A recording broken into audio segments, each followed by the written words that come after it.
welcome to our webinar on organisational culture. My name is Fiona Green and I'm from Adapa Advisory, which is a strategic advisory firm operating out of the UK and South Africa.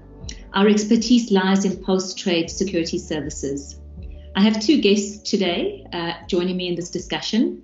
Karen Wall, founder and owner of GLO Consulting.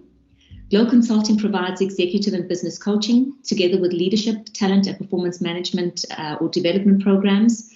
Karen has over 20 years of experience in the security services industry, and recently she made the transition into executive and business coaching. Welcome, Karen. Thanks. My second guest is Paul Chapman. Paul is well known in the industry. He is co-founder and managing director of HornbyChapman. HornbyChapman is a specialist recruitment firm covering markets across the globe and is focused on senior roles in security services. Paul himself had a long career in security services prior to founding HornbyChapman. Welcome, Paul, and thank you both for joining me. Great to be here. Our discussion today is on organizational culture. Organizations are complex and are constantly evolving, whether because of changes in leadership and strategy or for a variety of other factors, some unforeseen, as we have seen over the past 12 to 18 months. What struck me when thinking about culture is that it's not simply only good or only bad. There are certainly aspects that foster development and growth and others that hinders progress. So let us begin by ground setting. What is organizational culture? And in your view, why do you think it's important? And how can organizations create a winning culture? Maybe we start with you, Karen. Organizational culture is actually quite difficult to define, but the concept of culture is really how the organization feels and the way the organization does things. It's really a set of shared beliefs, values and procedures that influence and guide behaviours and thinking of an organisation. But probably important to note that the behaviour is not necessarily culture. It's essentially the character of the organisation. You know, if organizational culture guides behaviors and thinking, and how you describe it is that it sets the character of the organization, what then is the catalyst, if I can put it that way, that sets the behaviors in the organization? Well, it's important because culture creates the environment that makes the organization who or what it is, and it explains how things are done. And that's the organizational culture is different to workplace culture, but it can create cohesiveness and consistency across multiple locations, for example, in a firm. And the catalyst is really the leadership of an organization. I think that's really important. The leadership needs to demonstrate the culture, and the culture influences the behaviors within the organization. And in terms of a winning culture, how would you describe an organization's winning culture? A winning culture, and to create a winning culture, the culture needs to be visible by calling it out. And again, I think this comes back to the importance of the leadership role in making culture visible and, you know, talking about it. And this is how we do things. The other aspect of it is valuing and respecting employees creates a very positive and winning culture. People are your most important asset. And if organizations empower and invest in their people, treat their people with respect, it creates a very strong culture, which makes an organization work together rather than having people working as individuals, and typically delivers longer lasting results. So this concept of behavior and mindsets, there's some neuroscience research that suggests that people act their way into believing rather than thinking their way into acting. What are your thoughts on that? Yeah, I think that's very right. So often you find that, you know, a company will have defined values, defined beliefs, and they'll be up on boards all over the offices. But often employees can think that they are demonstrating the values. But the problem comes from when leadership and employees are actually, they're thinking they're demonstrating the values, they're not acting the values. So it's really important that the culture is really based on acting and carrying out those behaviours. So it's the the influence of that leadership, again, is really important. It's a bit, it's monkey see, monkey do. If the leadership teams are acting out those values and the beliefs instilled in the organisation, so will the employees, rather than just thinking that we do. So it's really important that organisations are congruent with their values and beliefs. If you're talking about them, you can very common values across organisations such as integrity, commitment to customers, collaboration, communication, inclusivity. They're all very core values, but often the mistake is we think that we're acting these behaviours, but in fact we're not. So that's really important that leadership walk the walk, and they're not just talking the talk. Yeah, the leaders have to be the figureheads. They have to demonstrate.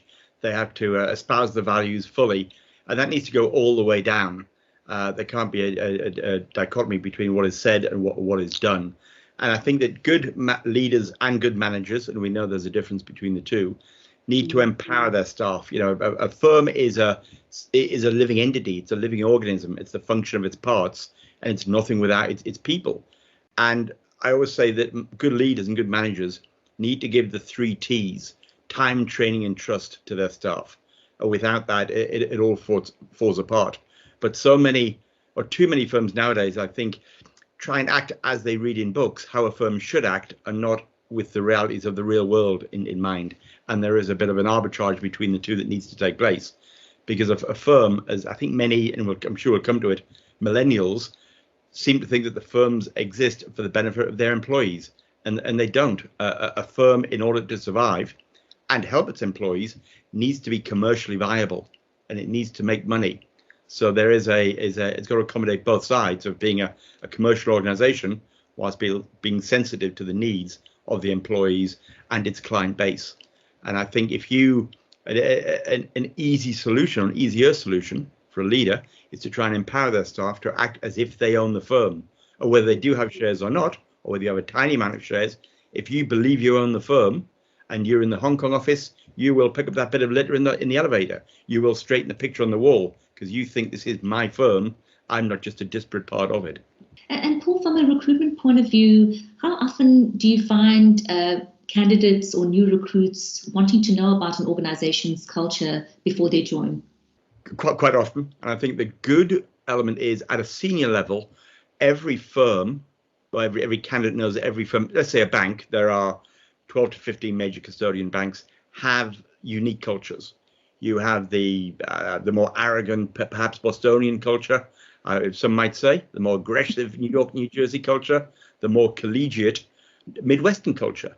And then you have a different profile of an Asian bank, or banks which are more universal banks or clearing at their heart than trust banks. So it's fairly well recognized. If you name a given bank, most people will accept the culture of that bank. But I think, again, there is a difference between different generations.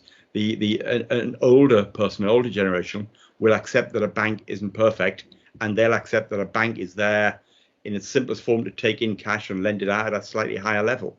And that's all they want. And at a retail level, people want a branch of a bank they can walk into. Many millennials, however, want a bank to be an integral part of the community, to do active works in the community, to allow them time off to work in the community, to actively espouse LGBTQ plus issues. And in different generations, that's of less importance. So again, there's this inherent disconnect. And as we know from likewise being a human or a manager, you try and please all the people all the time, you'll bend yourself out of shape, and you just can't please all the people all of the time at this point. Maybe, sorry, Fiona, if I could just add to what Paul said there. I think that's really important, about the different generations and the input to culture. And it's probably quite important now that employees are able to contribute to highlighting cultural norms when they see them in operation. And, ones which align to the organisation's values, because, again, by making them visible, by calling them out, they're more likely to resonate with other employees and permeate across the organisation. So it should be, back to Paul's point, it's everybody's role and responsibility to highlight those cultural norms, to straighten that picture, to pick up that. Yeah, I think that's a really valid and important point.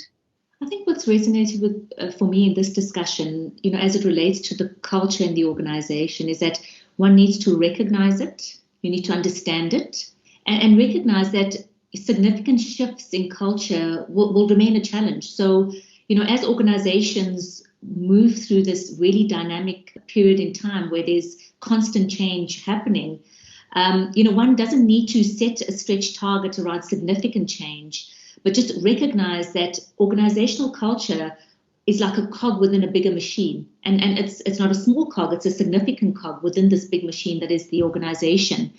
And that you can use organizational culture as a lever to bring about the required changes in the business. So to align some, business objectives to behaviors, especially when it comes to measuring performance in the organization. A review of critical behaviors that impact the organization greatly is always a good place to start.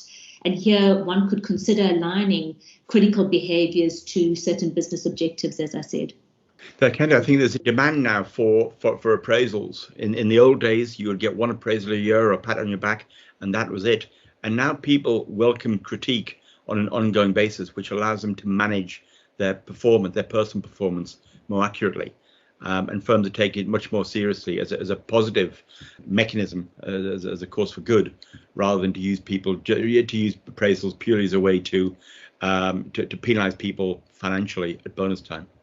That's an interesting point. I was talking to somebody this morning who meets with their manager on a monthly basis, and this is it's a small company, but they do it for all employees. They set their goals monthly and they get feedback monthly. So there's never any surprises kind of come mid-year. Yeah. And, this was a young 23-year-old, so it was really interesting to hear that's what they're looking for. They want to know how they're going all the time. They want those goals set. Also, I think an approach like that is very timely, considering now with many of us working from home, you're missing that team environment, that office environment where you can just, turn over to your boss or your colleague, have a discussion, get some feedback and get on with your job.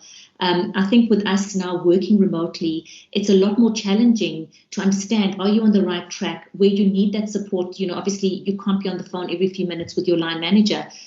So having a model or an approach like that, where there's this open dialogue, there's goal setting, there's mutually agreed goal settings, there's, touch points on a regular basis. I can imagine from an employee perspective, you would feel as if the organization is investing in you as an individual, and therefore your contract with the organization, I think, becomes more meaningful. Absolutely. And certainly if you think about new joiners who may have joined a company in the last 18 months, what it must feel like for them to never have felt what the environment's like, to never have felt the culture physically. So it's changed the meaning of culture as well, which is no longer what it feels like to be in the building, but the support and the feel of it, even when you're sitting at home at your desk. So that has to translate to people working remotely. Yeah, I read an interesting comment by one of the heads of the big five audit accounting firms earlier this week that said permanent work from home will be, to paraphrase, career suicide. Because whilst you might have a one-to-one relationship with your boss or one or two employees, you aren't walking the floor. You're not visible, out of sight, out of mind. So yes, there's the cultural element of understanding and appreciating the culture of a firm, but there's also just walking around and being noticed and sharing your good work. That's the issue. It'd be a real challenge to people. So whilst it might work in some non-client facing areas that are very siloed, you really ought to, I'd strongly encourage people to, if you can get into work, go into work, walk the floor, see and be seen. Whilst technology has been this amazing bridge for us, be it WebEx or BlueJeans or Teams or Zoom for the last 18 months, I think we need to accept it and appreciate it as a stopgap before the hybrid working that we will inevitably get back into in September, October. Because on Zoom or Teams, you never bump into people. But when you go into work, you see someone and it sparks a thought, I'm glad I saw you. I need to talk to you about this. Or maybe it's a cigarette break. A Zoom cigarette break, you certainly won't speak to anybody. But if you're standing outside of your bank or asset manager or insurance company, that's a great place to catch up on what's happening. in a firm. So I think that we despite the encroachment of technology, which I'm sure we'll talk about, physicality is vital. It remains vital. And I think physicality is vital even for mindset and for motivating people. There's so many people who struggle to work in isolation. And, you have to consider, I suppose, the impact on collaboration. It must be a real impact on organizations to think about how they create collaboration and develop teams remotely in more flexible working environments. It has to have an impact, and it definitely has an impact on mindset for a lot of people. All of us extroverts who need the energy of others to thrive. Yeah, and I think there will be an understandable reluctance on the part of CFOs and FDs to not send staff abroad. So whilst it might be easy if you live outside of London and go into London, that's fine. But in the old days, which were only 18 months ago, you would jump on a plane and go to New York or Johannesburg or Hong Kong. But I think going forward, because it has been successful the last 18 months in terms of we managed to get through it, firms will look and say we don't need to have people up in business or first all day, every day on planes. So I think internationally there needs to be a way of improving collaboration and communication. And I think the old days of crisscrossing the world will certainly reduce from an environmental perspective and also financial. So I think we all recognise this period has been a period of significant change, and whilst there've been a lot of positives that have come out of it, the speed of responses, how organisations were up and running, as quickly as they were, with remote working and things like that. I think what it has also demonstrated on the other spectrum, the negative side is, people's resilience, the challenges that people have had with mental health issues. And I suppose we are traversing all of that with the view that we want to get back to normalcy. But I think ultimately what we are saying is that the new normal has yet to be defined. Certainly there are thoughts on it from different, sectors of the economy in terms of what this new normal is going to look like. I think in the meantime, as we're operating in this time of change, with events like COVID fast tracking some change, in looking at organizational change, what would you say are some of the challenges facing organizations, and how can they refine its culture to overcome it? I mean, I think the first thing to acknowledge is that organisations are facing the challenge of operating in a VUCA environment. The current climate and the impact of COVID-19 has meant organisations are trying to navigate through volatile, uncertain, complex and ambiguous times. And some of the really good stuff that organisations have done, like the speed at which organisations evolve their business to work remotely, say in the last 18 months, was phenomenal. But it's perhaps created an expectation around the speed of change. And so therefore, the challenge, I think, for organisations to overcome now is to be more robust than ever, to accommodate the speed of change with which customers are looking for, whether it's change programs to be implemented, technology to become more advanced, data to become more available, faster. I think that's one thing. So the speed of which organisations have to adapt to change, I think that we've set the bar has been set higher than before. But I do think that there are other things that organisations can do to refine its culture to overcome the changes. And, one of them would be having flatter organisations, which automatically will promote speed of decision making and flexibility. There was an article I read recently, one of the big five mentioned, that the benefits of the flatter organizations is speed, flexibility, productivity and empowerment. And, that this is what organizations need to consider, that the less hierarchy naturally generates speed of decisions, empowers the people, creates positivity. And that is crucial in the VUCA world that people are working in today. And I think with empowerment also comes trust, which is what the millennials are looking for. Certainly with people working from home, you don't have an eagle eye over your shoulder to ensure that you're getting done what needs to get done. That millennials are looking for an operating environment where now they can work flexibly from home. They've got more lifestyle balance. They even have a choice in terms of locations where they live, urban versus rural, where they never had before. But also this element of trust, of being able to, be given responsibility, and then they must get on with it, and they will come back in due time with, whatever the task was completed. And I think that concept of empowerment and trust is so important for building a positive organizational culture. Yeah, I think they want the leeway to be able to make a mistake. And as long as it was an honest mistake, it gets pointed out and constructively rectified going forward. 15, 20 years ago, it was a much tougher environment. And I think if people were very much called out they made a mistake, it was a fairly aggressive environment. Now, certainly the millennials are a little gentler, for want of a better word. They don't like to be shouted at. They wouldn't stand to being shouted at in the office. So I think there's a very different approach to different ages of staff, different approach to the staff. I think as it relates to just this overall concept of, challenges organizations face, what was uppermost in my mind in looking at it was that, are all these changes going to be a massive distraction when it comes to something as topical as diversity and inclusion? Where does a big agenda item like that fit if you consider an organization is going to have, so many demands on it, in terms of priority? So will D&I be given a back seat? Or is this a period, of change, a perfect opportunity to embrace and elevate D&I initiatives? One example comes to mind for me. If you consider during the pandemic, the track record of female leaders in cities and countries across the globe, whilst they might have been in a minority, certainly was played up in the media around, their positive response to the pandemic and their successes during the pandemic. So some research suggests that women have more of a trust advantage. So, shouldn't organizations in this, age of diversity and inclusion be looking to leverage that? Yeah, I think that's a great point, Fiona. I think the D&I agenda will become more integrated in organizations as generations are evolving and work culture is evolving to suit the younger generations.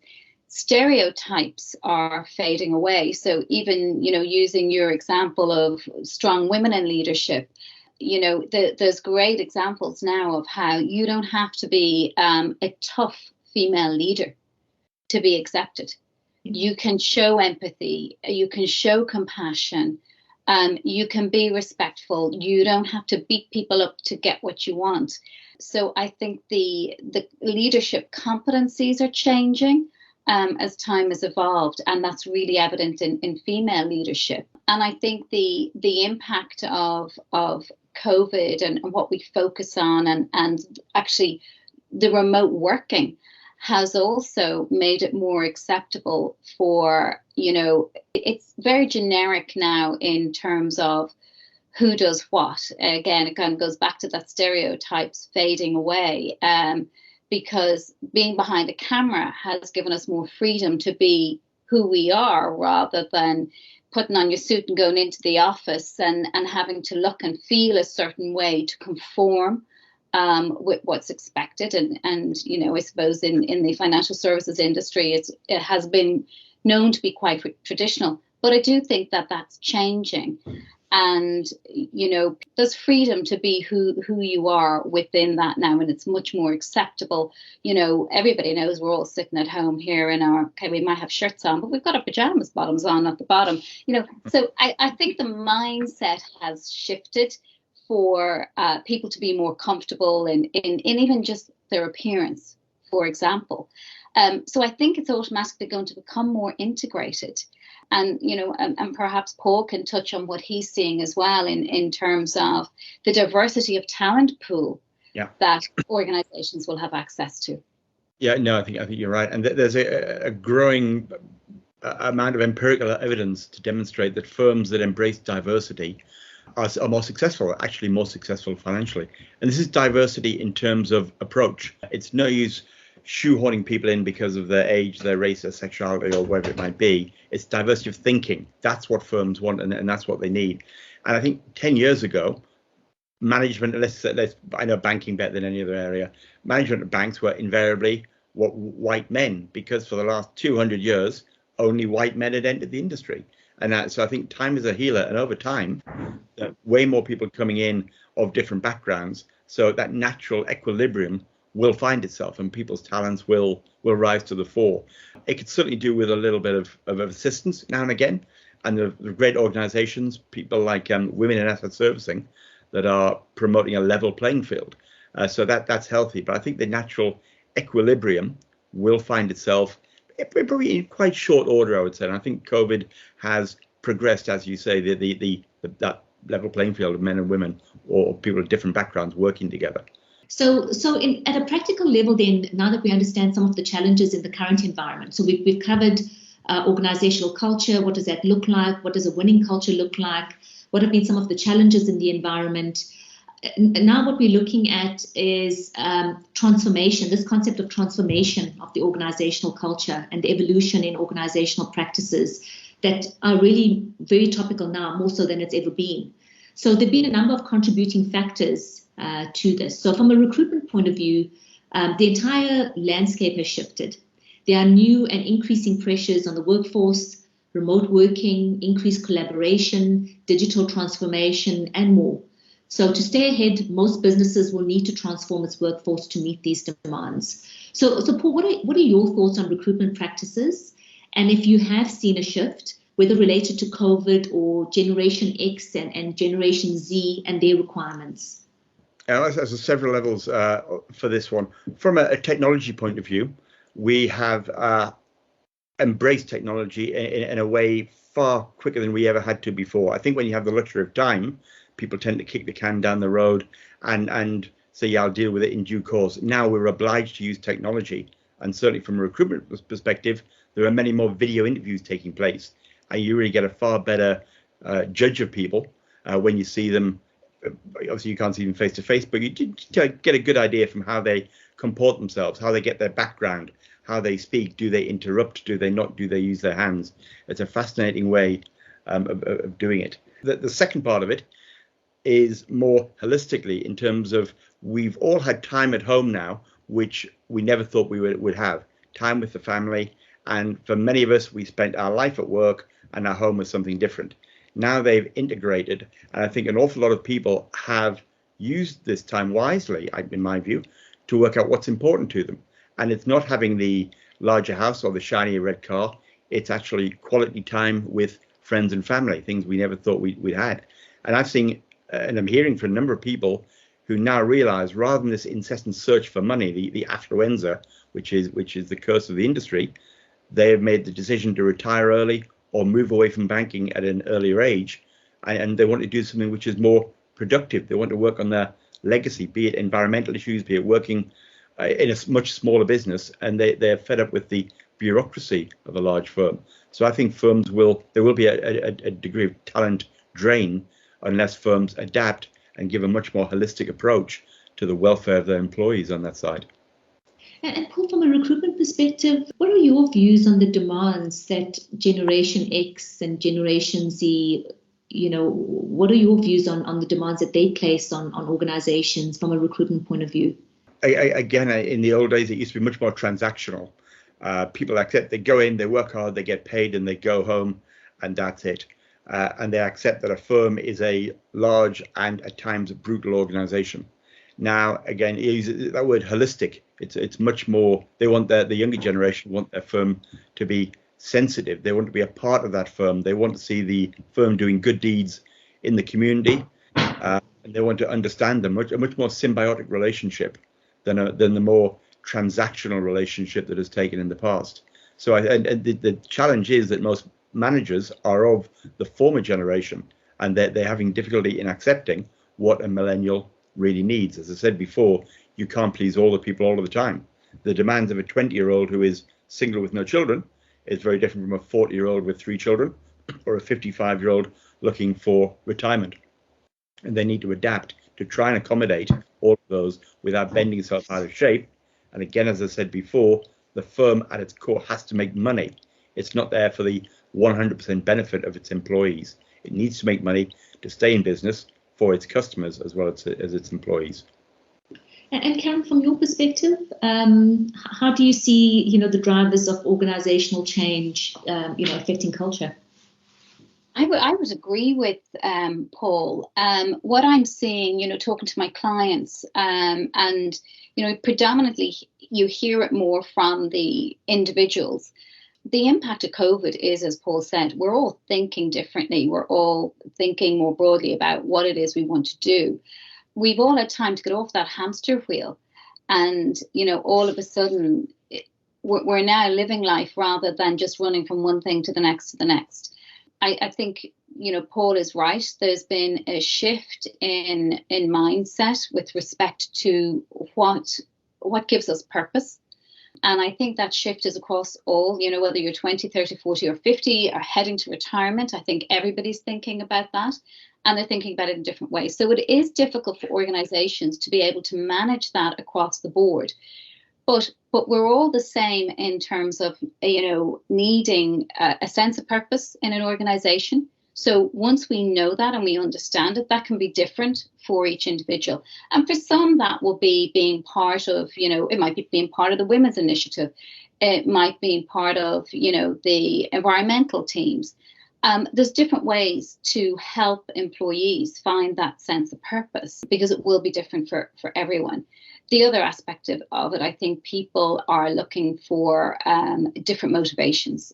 If you think about the environment that we've all come from, it was fast paced. It's buzzing. You're in an office and it's competitive and everybody's bouncing off everybody else's energy. But you don't have that sense or that feeling when you're sitting in a room on your own at home. So that's created a different dynamic and a different sense of drive, ambition, motivation. So it's had a real impact on, and I think that's where the culture shift is. There's been a culture shift for younger generations. They were already shifting us towards this flexible working, let's have a table tennis, while we're having a break. The younger generations were already shifting there. The older generations were brought there by COVID. We were brought there to sit and think, wow, what do I really want? I completely, from what I'm hearing from my clients, I agree with Paul. What people are looking for now is a sense of purpose, and that can still be found in the workplace, provided the work culture works. So what's becoming more evident, and the conversations that I'm having a lot more, is around the values of the organization and the values of the employee. They must be aligned. And, as soon as that's not working, they start to question the sense of purpose, the values of the organization, and, where they can adapt, or where they just say, this isn't for me anymore. Yeah. And a recent change is the line of delineation. Until 2-3 years ago, work was work and home was home. And you had the benefit of a commute, whether that was a 10-minute commute or a 2-hour commute. You could switch off. You could get yourself into work mode on the way into work by reading work or listening on your pods, whatever it might be. And when you came back, you could decompress, leave work at home. Now, we walk down at 7 o'clock, you open your laptop, bing, you're on immediately. You need a virtual commute almost to separate it out. As my children say, you weren't working at home, we were living at work. And that's the integration. So it needs, firms need to be conscious of the impact of work on home life. And I think if you'd spoken to even HR 15, 20 years ago, mental health was not even on the top 20 list of concerns of a firm as their employees. The stiff upper lip approach prevailed. And now individuals want their firms to be hugely cognizant and sensitive to their mental health requirements. And if you're with human beings, it's a natural, one of Maslow's hierarchy of needs. You need interaction. You need social interaction. It's healthy for you. And if you're at home with a family, it's easier. But if you're at home in a bedsit by yourself, that is hard. That's a quick downward spiral. And firms need to be careful of that. Be wary and proactively solve that. And even if there's a job which could be done at home, suggest that person comes into work. So at least they're surrounded by friends and colleagues, and they're buoyed by that idea. So firms need to reach in, sadly, to employees' home life now, to be conscious of it. We're all in this together.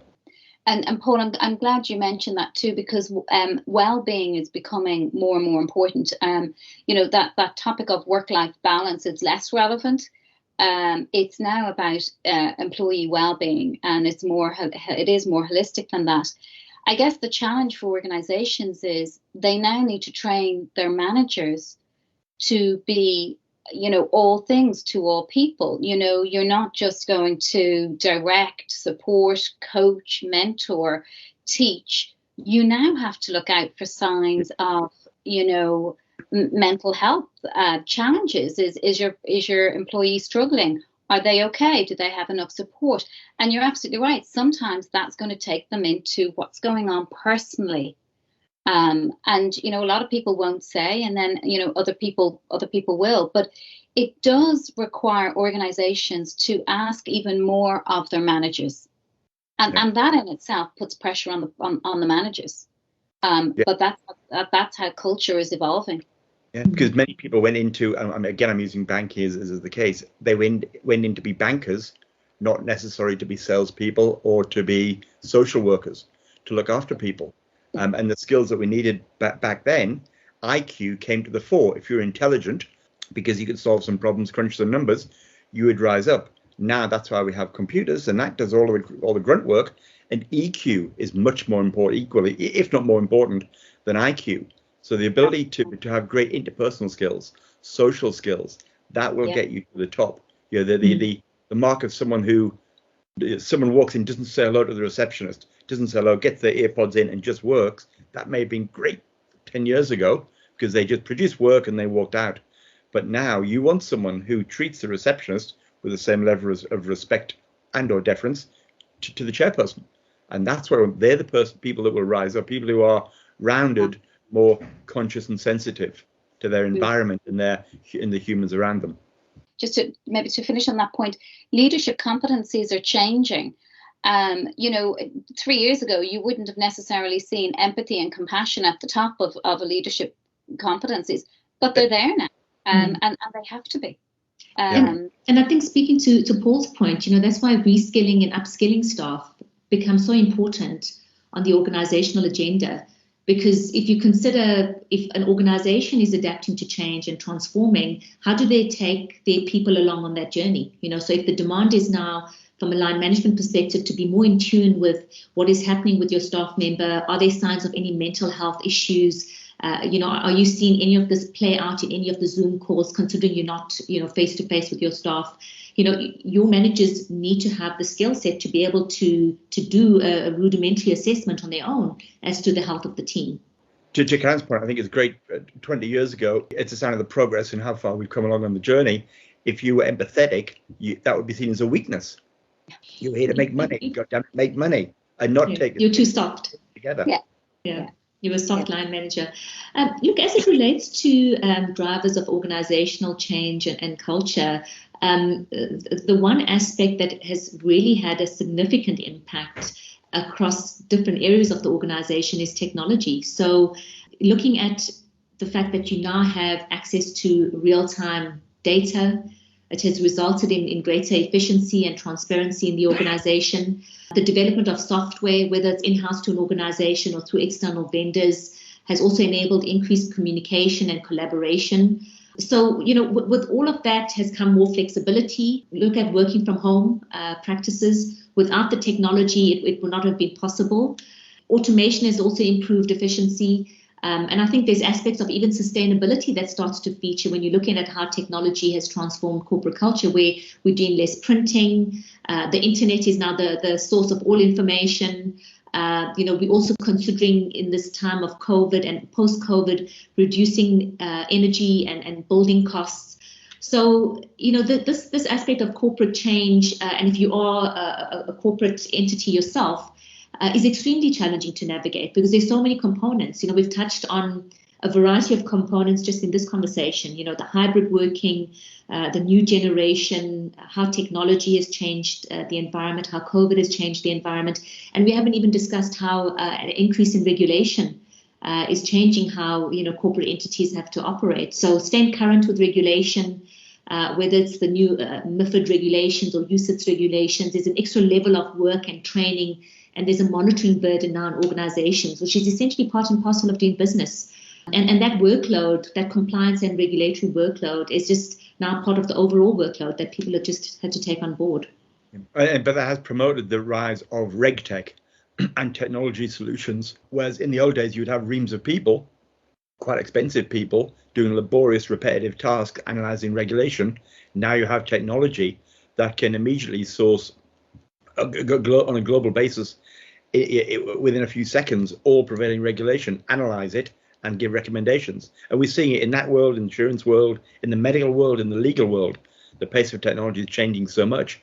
So I think with technology, the devil will take the hindmost, and that has only increased over the last 2 or 3 years. And I think we'll see it in areas like transfer agency, things that are crying out for technological improvement, and many outsourced firms and countries that rely on outsourced firms, be it Poland, be it India, they will be majorly hit once AI in particular gets into its stride. Mm-hmm. Yeah, again, the devil takes the hindmost on technology. But I think the client-facing people will be much safer. There's a fascinating report in America that came out 2 or 3 years ago that by 2030, how many jobs would go in which areas and which were going to go first by technology. And I think the first was you could use 3 million lorry drivers because automatically driving lorries would come, GPS, and that would take them out. And I went all the way, and the final 2 jobs to ever go, number 2 was salespeople, because we still want to be sold to by a human being. And number 1 was clergy. So if you want to future-proof your career, find some way of combining selling with clergy, and we should see us all out. So we've spoken extensively about organizational culture, which is often confused with workplace culture. And in fact, as I was getting up to speed on organizational culture myself, I'd come across workplace culture and was trying to reconcile the two. So maybe, it would be good to spend a few minutes on, what is workplace culture and how is that different to organizational culture? Sure, I'm happy to lead with that. So again, and I think this is a lot of this is personal opinion, but I think workplace culture is an extension of organizational culture, and I think that the difference between organizational and workplace culture, is that organizational culture are the universal norms and customs. They're the beliefs and the values that influence behavior. But workplace culture incorporates the behaviors. So this is back to the point we talked about earlier, Fiona. They're acting on the beliefs and values. And I think that the workplace culture is also impacted by societal culture and local norms and customs, which must be respected in workplace culture. But they can operate alongside the organizational culture. So, and again, going back to the pandemic for a minute, it's really thought us that the people in organizations are interconnected and really responsible to one another and to society. So while organizational culture is often invisible, workplace culture, is what becomes very visible in moments of crisis. So its presence is seen in our collective behaviors, in the universal values and beliefs that every company has.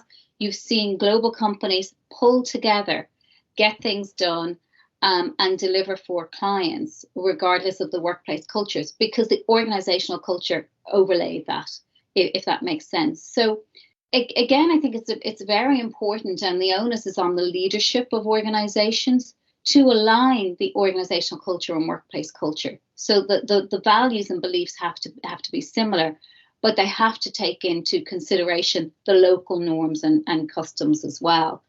So it's critical, leadership again, it's critical to consistency across organizational culture and workplace. And, to achieve these results, there has to be an agreed vision. There has to be purpose. There has to be values that's supported then by the teamwork and collaboration that actually translates to the actual workplace. Paul, from your perspective, what are you seeing from a recruitment point of view? What are employees saying they believe to be important as it relates to organizations? They want their organization to almost treat them like a family now. They want to be a part of it. They're not just an inanimate object, a cog in the wheel that go in. They want to believe that they're making a difference and that the difference that they're making is good. And that does translate, we hear the environmental issue often. And there was a huge disconnect in the past. You couldn't see what impact a bank had on the environment. A bank was just somewhere where you transacted and you walked out and that was it. But now there's a growing realization that a bank can be a force for good on a local scale or on a global scale in the practices they promote, whether that's ESG and promoting all the and from the asset management point of view as well, promoting ethical behavior. So I think that morality element has come into it far more. In the past, it was very transactional, very money oriented, and it was a 9-to-5 job. Now much more holistic and much more integrated in terms of someone's life on the way. And I think just back to Karen's point as well about how a better way of going forward is to embrace the best of the intergenerational issues and embrace mentoring more and more listening. So rather than a 50-year-old talking down to a 20-year-old, there should be a dialogue both ways. So the 50-year-old can actively learn from the 20-year-old and vice versa. And that way they're on the journey together. And as long as they are both listening and hearing, as we know there's a difference between the two, they're not just doing it and paying lip service to the fact, I met with this young person, I still don't believe what they say. Realize that is the future, that is the next generation. It's better for everybody if there's a healthy discussion, but the mentoring element should come to the fore far more than before.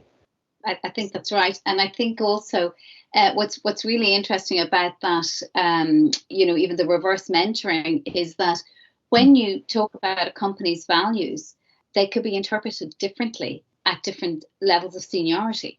And that's really important that they are defined and they are clear, because, when to be congruent with the values of an organization, everybody needs to understand them and act accordingly. So, just one example, I suppose, that springs to mind is when there's cost cutting and there's job losses. People get nervous, people get anxious, and especially those younger generations, who are probably looking for more from their organizations, and don't have that's okay, I've got a good redundancy package, I've been there for years. These things become very important, and how organizations handle those situations are very, very important. And where I'm going with this, I suppose, is in terms of linking the congruence of values. If there's cost cutting and job losses, but a CEO is ordering a new jet, or leadership teams are traveling around the world, it just doesn't tally. Now, the older generations might deem the importance of a new jet. The younger generations aren't going to look kindly on that. So their values are different, and the definitions are different. So it's really important, again, that workplace culture is aligned with organizational culture, that people are defining the values and defining the beliefs so that they translate across the workplace. And a great way to do that, as Paul said, is that reverse mentoring and getting more alignment around and different perspectives and thinking on that. When you let someone go, it isn't a firing and don't worry, they'll get another job because they're only young. Many people define themselves by their role, and if they get let go, that's a huge personal crushing blow. So the old school way of doing the David Brent firing, you'll be fine, and leaving people, it doesn't work. You really need to think through the potential mental health impacts. Again, something which never happened in the day. In the old day, you get the call, can you come to the 11th floor, black bang it out. You earn a lot of money, put on your big boy's pants and move on. Now, it really, management needs to work with HR, with L&D to really say, how do we get this message across? Is there a particular sensitivity or a vulnerability here? Back to EQ and not just IQ. Yes, commercially, you've got to get rid of 3 people, then fine. But these are human beings. They're not just FTEs. They have frailties behind, they have families, they have aspirations, and you're cutting their legs off. And it needs to be done in a hugely sensitive and constructive way. And many firms have now got outplacement services and everything else, which is far better than the old day. You're not just cast adrift. You are slowly let go and integrated back into the community. So I think it's a much more humane way of doing it now, but firms still have areas to improve in. So what I'm hearing is, organizational culture versus workplace culture, is that there needs to be alignment. that they need to coexist and complement each other to ultimately strengthen the overall culture of the organization. So oftentimes, you know, they exist together side by side, but they also need to merge at relevant times. Because we discussed operating in locations, you know, beyond just one geography, and one needs to acknowledge those customs in local jurisdictions that will play out, and you know, making sure that there's an alignment between those local customs and the overall organizational culture that's reinforced by the workplace culture, so to speak. And actually, just adding to that, Fiona, some good examples. You know, I worked in 4 different locations, so I experienced that. But it was really most noticeable when I was working in South Africa versus working in London, and how you even sell business is very different. There's different relationships. You know, there's a form of there's a formality to relationships in Dublin, London, New York, you know, and then you go down to South Africa or even in the region, and you're greeted with a hug and a kiss, and it's just like, whoa, okay, I wasn't expecting that.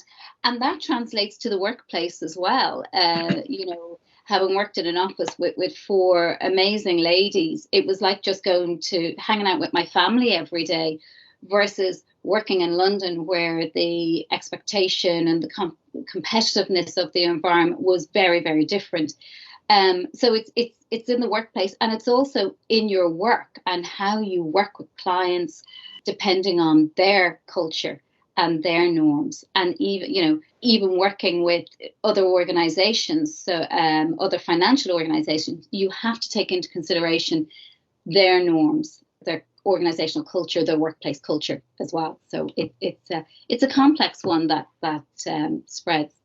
I think that's a great point, because we pre-COVID days and going back, you had lots of expats. So expats would go over, learn the culture of a different country, different geography, bring that back, and they'd be able to share that with the rest of the firm. Some of the bigger banks, Barclays, Midland Bank, as well as HSBC, had a great management program that we'd become a country head, 3 or 4 different countries, and move around. And we'd all travel an awful lot. Now that expats are becoming much fewer in number, the management development program is lessening, and people won't be traveling. There will be a risk that people aren't attuned to the nuances of, as you say, going to Tokyo and realizing that the most important person has to be on the right and you don't talk before the host comes. In Israel, it's fine to smoke and everything else and put your feet on the table. Fascinating. And in the Middle East, you can have many meetings where you don't talk about business. It's all about generally the world, and they're building up relationships. You wouldn't know that until you'd actually done it. So they will need to rely on people who've done it before and that mentoring approach in order to or spend some money old school and get people on a plane and invest in how to do business locally. And if we talk about inertia within organizations, this is where there's no alignment between the workplace culture and the organizational culture. That inertia that creeps into an organization, where the behaviors that ultimately are being displayed is contrary to what the organization requires from a values point of view. Yeah, I think the firm of the future will be helped by diversity, because the firm of yesterday was, let's be generic and stereotypical, say it was run by a 55-year-old white man who went to a private school and a spell in the army and then became a bank all the way. They think in a certain way, which is completely natural, and that is life in itself. But if there's a whole matrix of people with different backgrounds on a board, coupled with a great NED board as well, great advisory people, and that's one other element. In the past, you became a NED, many people on the choice of great sandwiches. How much would they pay me? Go in, sign the report, and off. Now a good NED keeps people out of jail. Certainly with the senior manager regime, they're trusted advisors. So you want a diverse board and a great, diverse, value-adding non-executive team to really help and support you. And that will allow a firm to be dynamic and understanding of the risks they face, far more than in the past. They had one bullet, one type of ammunition. Now you want a range of ammunition to in all of different battles that firms face. I think that's a good segue for our next question. So, in addition to the drivers of organizational change that we've covered thus far, I think it's worth spending some time on one driver that has come up with increasing frequency, which is this concept of diversity and inclusion. You know, how can companies enact change while at the same time delivering business value? Or are they mutually exclusive? Because there is a misconception that it could be mutually exclusive. The diversity has to start with the leadership teams. It has to start at the top, and diversity of thought has to be embraced. We have to allow people to challenge thinking and not just do the same as we used to do. And I think, again, to Paul's point, the best way to do this is to embrace mentoring, bilateral mentoring and reverse mentoring, to get different views and perspectives. It's mentoring programs, in my experience, are something that, are sort of quite exclusive to a number of people who look like their talent, and you apply for a program, you're lucky you get on it. But there should be more informal mentoring programs encouraged, and I think it should be part and parcel of your role that everybody has a mentor, whether it's a reverse mentor, and I think that's really powerful. I've seen that work. Bilateral mentoring, even across teams, across locations. So back to what Paul was saying, if we don't get on a plane and go to these countries to understand local customs and norms of people that work in our organization or our clients, how are we ever going to really get a feel for what's important? The bilateral mentoring is a great way of doing this. You team up with somebody else who's a peer in another country, and you start learning that way. Really important. So it's really effective to generate diversity of thought through getting different generations together. And actually a really good example of this, it was even when I was doing my own website. My web designer was in his 20s, and our starting point was, we were miles apart, okay, because his experience in web design was mainly retail, coffee shops, bars, all quite funky. And, I'm very traditional. I'm a traditional banker, trying to embrace change and his ideas, and not be dismissive of the fact he's the expert. He knows what works. So we really had to come together and get to a point where he would agree that my content would fit his design, and he would design around my content. And it took a little while to build that rapport, but we got there. And, I'm delighted. I get great compliments on the website, but I owe it all to him for pushing me, because he pushed me into a design that I wasn't initially comfortable with. So that's just one example. But I think back to the point that we're more global than ever now. So we have cultures within cultures, as we were talking about. And we need to adapt to these changes, not just give them lip service. I think that's important. Organizations need to value the differences, and senior management leaders need to ensure that they're not recruiting people like them. And I'm sure that's something that Paul sees and can talk on a little bit more. So I think leaders need to really embrace being challenged to think differently.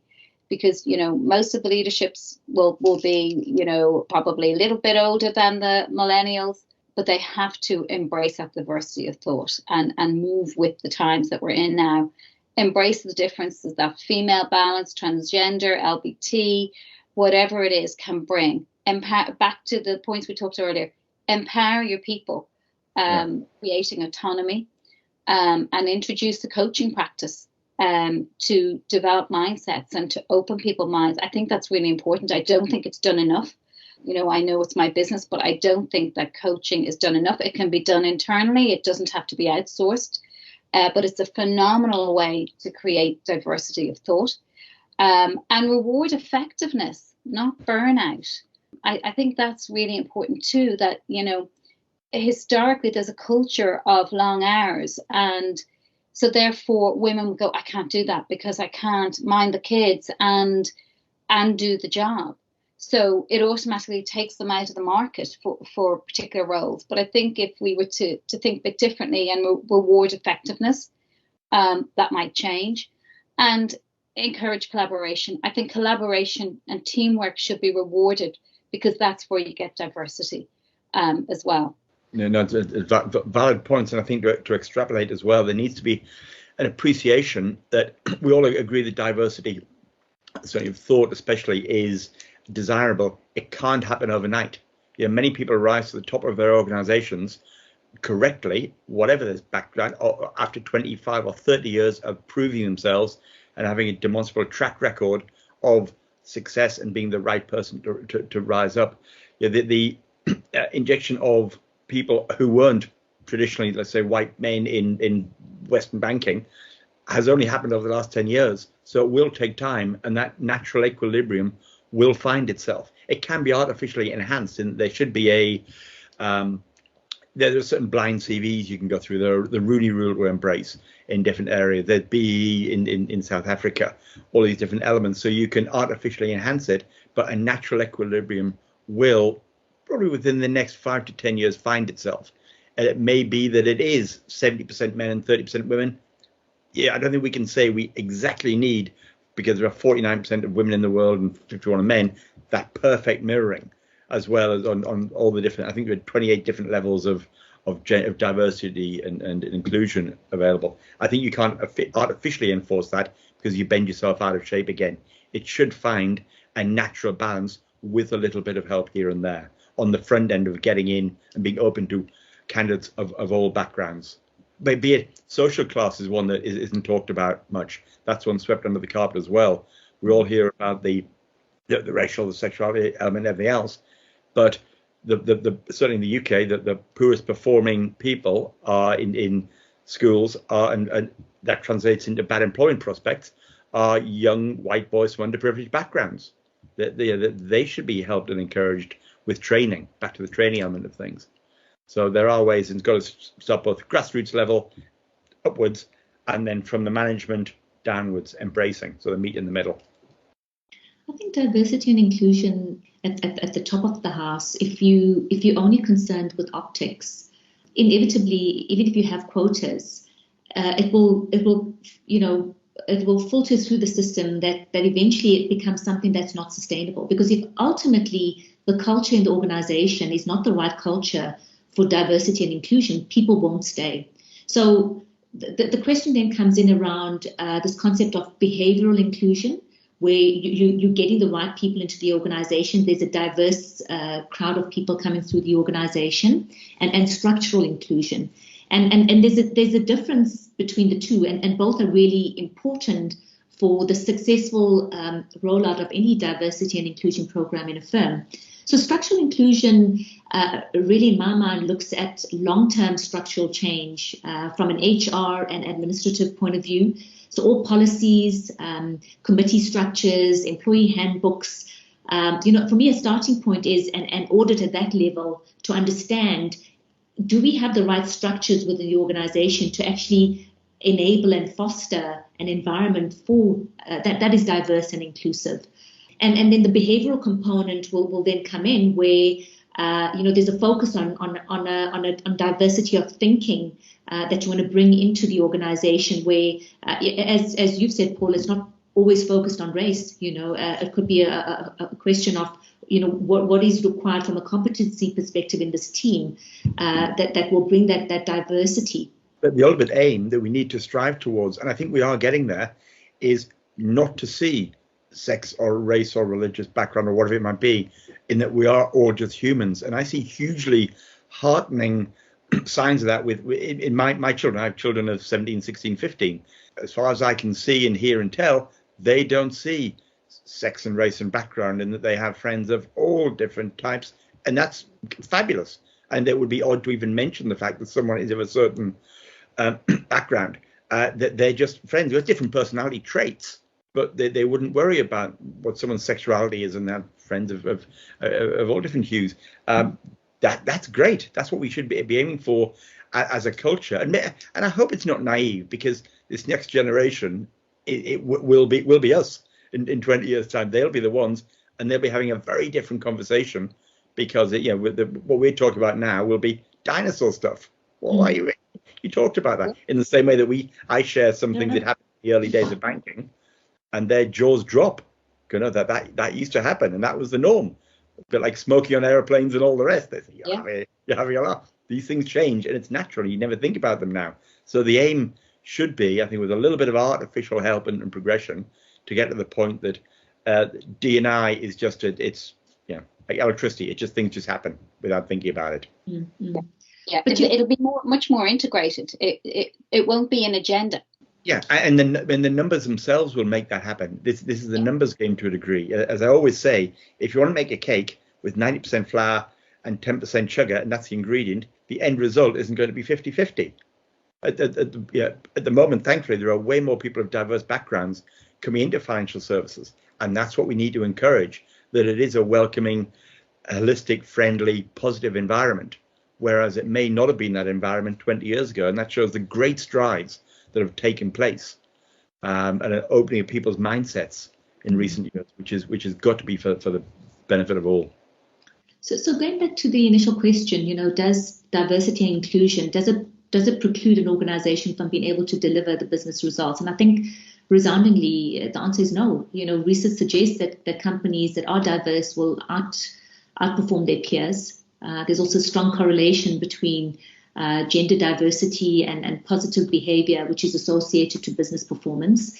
And we referenced some examples earlier around, women, for example, exhibit behaviors like, more participative decision making. They've instill or have provided more of a trust advantage than their peers, and also foster intellectual stimulation. So, all of those things can give you an edge in a crisis. Yeah, and even at a very base level, if you get 15 men in a room, in an office, they will act like 15 men together. And likewise, I think, and I'm not saying how men will act, likewise, if you had all 15 women together, that they will act in a certain way. And I think if you meld them both, it settles down and you get a lovely mix of which is the way the world that we live in outside. It would be artificial to have all men together or all women together. So I think we do need to reflect the environment in which we live as far as we can. Karen, you mentioned this concept of, although you didn't refer to it as unconscious bias, how did you refer to it as being? Well, the unconscious bias concept really kind of comes into diversity inclusion, where I think I referred to it as, hiring people the same as yourself. This concept of unconscious bias is an important one, which leads us to this question on psychometrics. So it was very on trend in the early thousands. So I suppose it depends on your age. So in the early 2000s, we made significant use of psychometric assessments, and popular opinion was that these added value in identifying an individual's long-term potential, assessing their personality, their behaviors, as well as their cognitive ability. So the question now is, considering this change dynamic in organizations and the rate of change that we're going through, is there a place for psychometrics to help organizations address challenges they are seeing? Oh, absolutely. There definitely is, Fiona. And it not just addresses some of the challenges, but it absolutely can address the unconscious bias that we all have it. And, it's there. And certainly before I left the banking environment, unconscious bias training was mandatory. And so it should be. And it really becomes part of being more self-aware. And Paul's touched on this, a couple of times as we've spoken. Emotional intelligence is becoming more relevant in leaderships, and leadership competencies, again, as we said, have absolutely evolved. And psychometrics is a great way of assessing the emotional intelligence in your leaderships, in your talent pools. And it's a great way, it's a great tool to raise awareness in maybe the development needs of your managers. Because, we were talking earlier about the need for managers to be much more rounded, to be looking at their employees as more than somebody who's just getting the job done. Well, then they need to, in order to do that, they need a set of skills. And they need to be, their IQ will typically need to be higher than somebody who's just producing data. that they're responsible for looking after people. So I think the importance of psychometrics is increasing. The use of tools, the different tools can be used in different ways. There are great tools like 360s that, again, emotional intelligence 360s that are a good way of getting feedback from employees about their management, about senior leaders. And this is real honest feedback that can be used as, for career development. But there is also a direct correlation, again, between emotional intelligence and good leadership. So, if an organization is really acting on their values and beliefs, they want to train good leaders, they need to use these tools to really create that development. And, we all know leaders who demonstrate self-awareness, who manage their emotions, who show empathy, and flexibility, have been really crucial in demonstrating resilience and optimism as we've worked through COVID too. So I think it's very evident how important emotional intelligence is, as Paul has said. But self-awareness is really important. And there are tools to help you as an individual to develop your own self-awareness, and supported by coaching, which is really important, because what you have to be very careful of is, and some organizations do this, they roll out psychometrics and, aren't we great? We're going to give you all psychometric tools, but they don't support the coaching, which helps with the interpretation of the reports. That can be very damaging to individuals if they misinterpret some of the content that comes back. It can knock their confidence. They could be looking at it going, oh my God, because, naturally, again, and this is another unconscious bias, we focus on the things that we're not doing well, and we don't focus on our strengths. We'll be looking at what our development areas are. So it's actually really important that if organizations embrace psychometrics, they must embrace the coaching that goes with it. I think that's really important. And, they should be reviewed every couple of years, because, whilst our personalities don't change, our skills do. And that's something that's really important to note. Emotional intelligence, it's a skill, and it's made up of a set of skills like self-awareness, self-reliance, empathy, resilience, optimism. Just to name a few. Absolutely. They are skills that can be learned. And if you have a low EQ, doesn't mean you're not going to be a great leader or a great manager one day. They are just skills that can be learned. And the other great way of using psychometrics in organizations is for job benchmarking. Because, now it's really important that we're getting the right fit of people in the organization. And if you ask a job to describe the type of person that they need, it removes the unconscious bias that we have towards hiring somebody who's similar to ourselves. Oh, I'll hire Jack because he's great crack and we got on really well and we had a great rapport. But actually, is that what the job needs? So, that's another really powerful way of getting the right person into your culture and assessing their values and the values of the organization. I think that's really key. And I don't think enough companies do that. That's why the unconscious bias creeps in. Paul might want to add to that. Yep, I deal with people between about 100,000 minimum sterling, about 650, 700 plus on a global basis. And we have 25 core banking clients.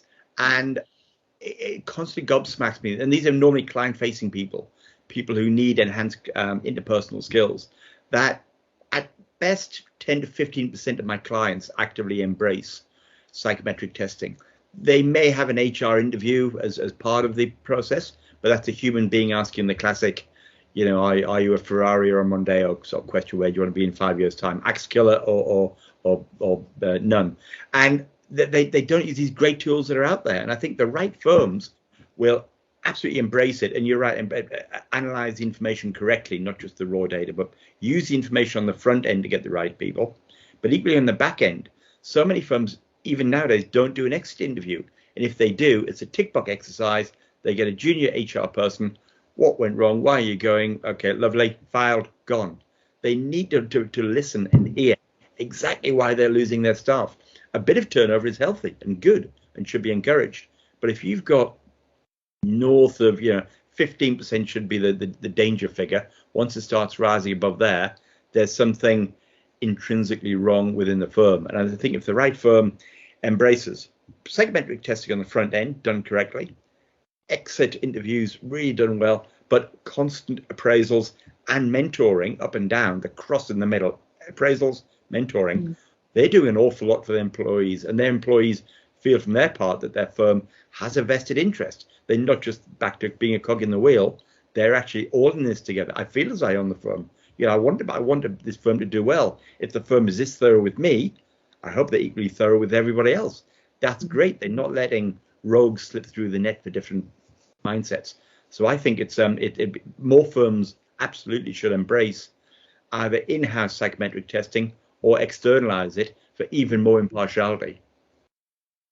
Personally, I'm a fan of psychometrics. I think it's an excellent tool for a recruiting manager to ensure that a level of due diligence or diligence is brought, to bear beyond just looking at work experience.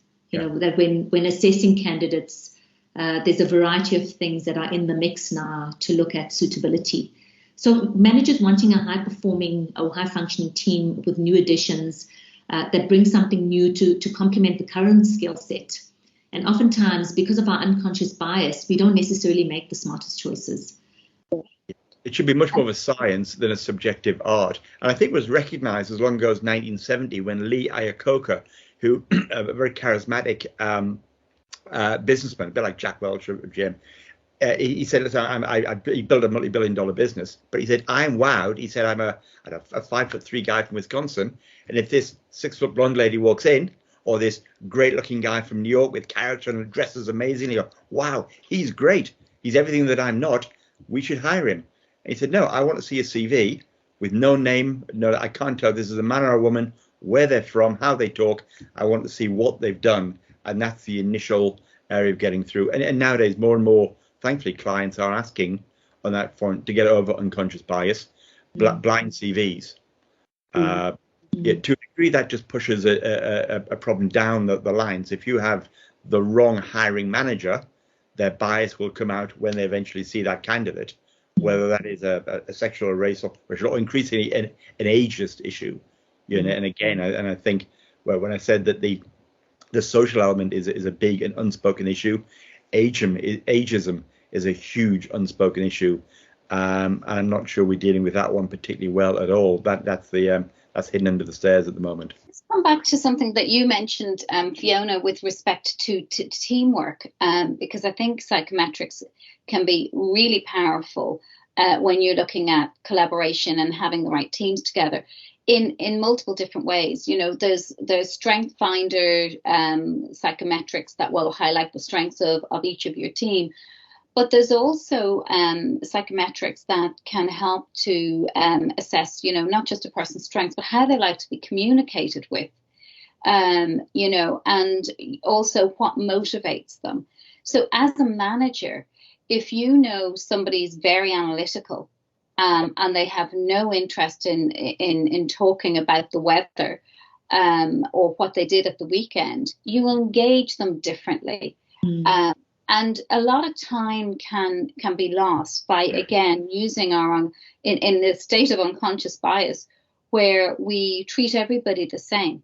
And in a team, if you really know how your team like to be treated, how they like to be communicated with, and they know how to communicate with you, it's going to be way more powerful. And I'm not talking about labeling people. It's just having an understanding and a sense of what's more important to them. Do they want to get on with the task, or do they want a bit of small talk? Because if you don't embrace small talk with somebody who really needs it, you're really going to damage their self-belief, their commitment to their work. You know, they're going to feel a bit sort of isolated. So it's really important that managers know their team, and some psychometric tools that are exceptional at helping them to do that. I think that's the beauty of psychometrics, that these tools can help you as it relates to developing your staff that are currently in the organization. So, you know, ongoing talent management and leadership development, building out components of their EQ. So having a good base from which to start and developing or putting a program of development together to build out EQ. And then also there's the job benchmarking purpose, using psychometrics. Once you've got a good job benchmark, when you're recruiting people into the business, can you bring in, that skill set that can complement the rest of the team? So, and that's why I think something like psychometrics is such a powerful tool that can complement the existing staff within an organization, but also from a growth and development point of view, when you're bringing in new people into the organization, it can also be a very powerful tool. I think before we end off, what would be worthwhile is, considering we've spent so much time on organizational culture, but now we've gotten into the crux of matters around the people. In your mind, what does the employee of today look like? But in comparison to yesterday, or just in general, what do you think the employee of today looks like? I think they are much more engaged with the values of the firm. I think they need more care and more nurturing. And I think they're much more transitory. I think that the days of being a lifer are gone. The 25, 30, 40-year long service medal doesn't exist, and to a degree shouldn't exist. I think you're almost like a project manager in that you go up, you fulfill your function, and when the fun stops, stop doing it. I think in every firm you need to earn, learn, enjoy, and be appreciated. And sometimes that journey comes to an end sooner rather than later. And I think that the millennials will have, I'm not sure, Karen, you probably know the figures better than I do, how many jobs in a normal career. Yeah, I think if you're 45, 50, 55, you may have had 4 or 5 jobs in banking. You move around. There could be 3 or 4 times that, I think, for millennials. And I think firms have to accommodate that. They use them for a project and then move on and accept that turnover will be higher. Absolutely. I think Paul's completely right. I think purpose and values has become way more important to them.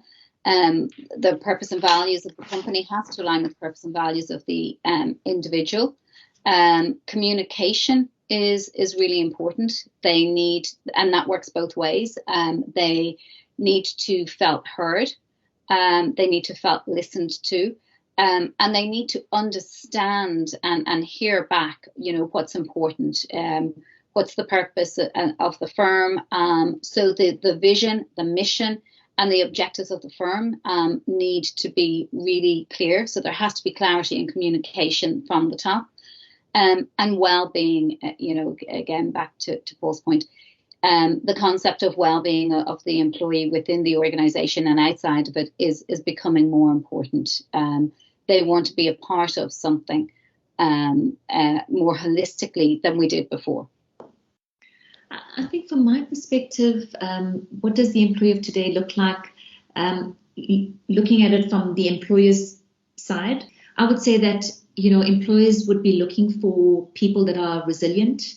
We've come through a period of significant change. In fact, one can argue that the change process is ever constant. So we might be dealing with COVID, but tomorrow it will be another crisis. And how people respond at a time of crisis to allow the organization to shift gear into business recovery mode becomes very critical. So going back to the earlier conversation around psychometrics and how do you assess one's resilience as part of their EQ profile, I think, starts to elevate in terms of importance. I think how organizations also measure productivity. We know from the employee's perspective, they want to be judged on the value that they deliver versus the volume that they deliver. And they want to operate in an environment of trust where they're given the space to perform. But at the same time, I think from an employer perspective, one needs to consider in this new operating environment, how are we going to measure productivity, bearing in mind that, this is a new paradigm for employees and this is what their requirement is. Those old benchmarks would need to be revisited and more flexibility, brought into the operating environment. And then if we're talking about diversity and inclusion, working within diverse teams, I would say companies want that. Companies want to bring in diversity. Employees want to see that diversity in their environment. And I think perhaps, what would support the development of diversity and inclusion in organizations is if there was more access or honest access to metrics, and an acknowledgement within the organization where there are gaps. So having that frank, open dialogue around, what we're doing well, where we have the gaps, where we recognize we need to improve, and then ensuring that structurally that inclusion can happen. So it's building from the ground up. And then I think additionally, one of the benefits for firms in this new operating environment is that they now have an untapped talent pool, where people previously left the work environment for, whether through mutual agreement, corporate separation, they felt they needed to, move out of the corporate environment for lifestyle choices, or whether it's a mom that decided to leave work based on the fact that she had 2 children. And I think for the first time now, this concept of working from home allows firms to consider, bringing back and integrating that experience back into the workforce, experience that was frankly lost, and if you're talking about ageism, another concept where we're losing a significant amount of knowledge, there's a massive brain drain.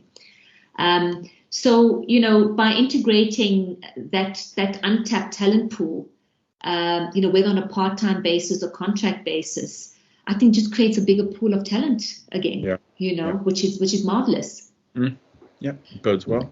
And then I also think, prioritizing learning and development.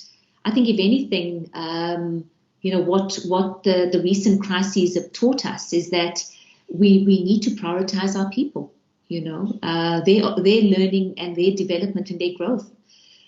So we need to look at opportunities to upskill and reskill people within the workforce.